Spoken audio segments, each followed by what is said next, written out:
सभी को नमस्कार। होली वसंत ऋतु में मनाया जाने वाला एक इम्पॉर्टेंट भारतीय और नेपाली लोगों का त्यौहार है। यह फेस्टिवल हिंदू पंचांग के अनुसार फाल्गुन मास की पूर्णिमा को मनाया जाता है। इस हिसाब से यह फेस्टिवल इस साल 25 मार्च को मनाया जाएगा। ये रंगों का तथा हंसी खुशी का त्यौहार है। यह भारत का एक प्रमुख और प्रसिद्ध त्यौहार है जो आज पूरे वर्ल्ड में मनाया जाने लगा है। रंगों का त्यौहार कहे जाने वाला यह पर्व पारंपरिक रूप से 2 दिन मनाया जाता है।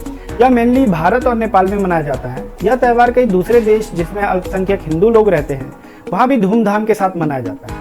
पहले दिन को होलिका जलाई जाती है जिसे होलिका दहन भी कहते हैं। दूसरे दिन लोग एक दूसरे पर गुलाल फेंकते हैं, रंग लगाते हैं, ढोल बजाकर होली के गीत गाते हैं और घर घर जाकर लोग एक दूसरे को रंग लगाते हैं। ऐसा माना जाता है कि होली के दिन लोग पुरानी दुश्मनी को भूलकर एक दूसरे से गले मिलते हैं और दोस्त बन जाते हैं। एक दूसरे को रंगने गाने बजाने का दौर दोपहर तक चलता है। इसके बाद नहा करके आराम करने के बाद नए कपड़े पहनकर शाम को लोग एक दूसरे के घर मिलने जाते हैं और गले मिलते हैं और मिठाइयाँ खाते हैं। फाल्गुन माह में मनाए जाने के कारण इसे फाल्गुनी भी कहते हैं। होली का त्यौहार वसंत पंचमी से ही शुरू हो जाता है। उसी दिन पहली बार गुलाल उड़ाया जाता है। इस दिन से फाग और धमार का गाना शुरू हो जाता है। खेतों में सरसों खिल उठते हैं। बाग बगीचों में फूलों की आकर्षक घटा छा जाती है।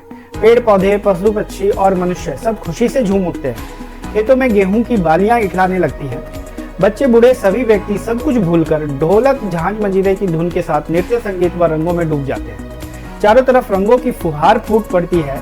गुजिया होली का प्रमुख पकवान है जो कि मावा और मैदे और मेवाओं से युक्त होता है। इस दिन कांजी के बड़े खाने व खिलाने का भी रिवाज है। नए कपड़े पहनकर होली की शाम को लोग एक दूसरे के घर होली मिलने जाते हैं जहां उनका स्वागत गुजिया, नमकीन व ठंडाई से किया जाता है।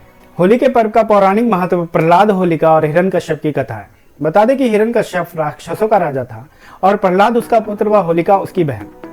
बहुत वर्षों तक तप करने के बाद भगवान ब्रह्मा हिरण्यकश्यप से खुश होकर कहते हैं कि बस वरदान मांगो। हिरण्यकश्यप बहुत ही चालाक था। उसने कहा मुझे अमर होने का वरदान चाहिए। भगवान ब्रह्मा सोच में पड़ गए और कहा कि पृथ्वी के कुछ नियम हैं जिसकी वजह से मैं ये वरदान नहीं दे सकता और कुछ मांगो। हिरण्यकश्यप ने फिर से सोचा और बोला कि मुझे ऐसा वरदान चाहिए जिससे मुझे कोई ना मार सके। न इंसान, न पशु, न जल में, न आकाश में, न घर में, न घर के बाहर और न रात में, न दिन में। भगवान ब्रह्मा फिर से चिंतित हो गए क्योंकि ये वरदान अमर होने वाले वरदान का ही दूसरा रूप लग रहा था। फिर कुछ देर सोचने के बाद ब्रह्मा बोले ठीक है, तथास्तु। इसके बाद हिरण्यकश्यप अपनी शक्तियों के कारण बहुत अहंकारी बन गया था। वहीं दूसरी तरफ उसका बेटा प्रहलाद बहुत धार्मिक था। वह हमेशा भगवान विष्णु की पूजा करता रहता था। लेकिन प्रहलाद का यह व्यवहार उसके पिता हिरण्यकश्यप को बिल्कुल पसंद नहीं था।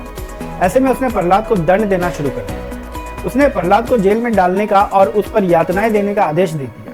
सैनिकों ने उसे जेल में तो डाल दिया लेकिन उसके साथ ज्यादा दुष्ट व्यवहार नहीं करते थे क्योंकि उन्हें लगता था कि कितना भी है तो राजा का बेटा है, कल को कहीं बदला न ले। हिरण्यकश्यप टाइम टू टाइम सैनिकों को यातनाएं करने का आदेश देता रहता था। लेकिन जब भी जेल में जाता था तो देखता था कि प्रहलाद भगवान विष्णु की आराधना में लगा रहता था। गुस्से में एक बार हिरण्यकश्यप ने कहा कि जेल में सांप छोड़ दो ताकि उसके डसने से प्रहलाद की मृत्यु हो जाए। सैनिकों ने ऐसा ही किया लेकिन सांपों ने उसे डसने के बजाय उसके चारों ओर घेरा लगा दिया। अंत में हिरण्यकश्यप ने अपने बेटे को मारने का प्लान बनाया। होलिका हिरण्यकश्यप की बहन थी। उसने कहा भैया मेरे पास एक ऐसी चादर है जिसे ढकने के बाद मैं आग में नहीं जल सकती, तो आप प्रहलाद को मेरे साथ बिठा दो, मैं चादर ओढ़ लूंगी और प्रहलाद जल के खत्म हो जाएगा। और योजना के मुताबिक होलिका ने अपने भतीजे प्रहलाद को गोद में रखकर आग में बैठी। उसी दौरान हवा तेज चलने लगी और होलिका की चादर उड़ के प्रहलाद पे आ गई। इस तरह का होलिका जल गई और प्रहलाद बच गया। फिर उसके बाद गुस्से में आकर हिरण्यकश्यप ने प्रहलाद से बोला कि कौन है तेरा भगवान। प्रहलाद ने कहा वो हर जगह है। हिरण्यकश्यप ने कहा वो हर जगह है तो क्या इस खंबे में भी है? प्रहलाद ने कहा हाँ, वो हर कण कण में है। हिरण्यकश्यप ने गुस्से में आकर खंबे पे जोर से एक घुसा मारा जिससे खंबा फट गया और उसमें से भगवान विष्णु अपने नरसिंह अवतार में खंबे से प्रकट हुए और हिरण्यकश्यप को अपने जांघों पे लिटा के अपने नाखूनों से उसकी छाती फाड़ दी। इस तरह से हिरण्यकश्यप का अंत हुआ।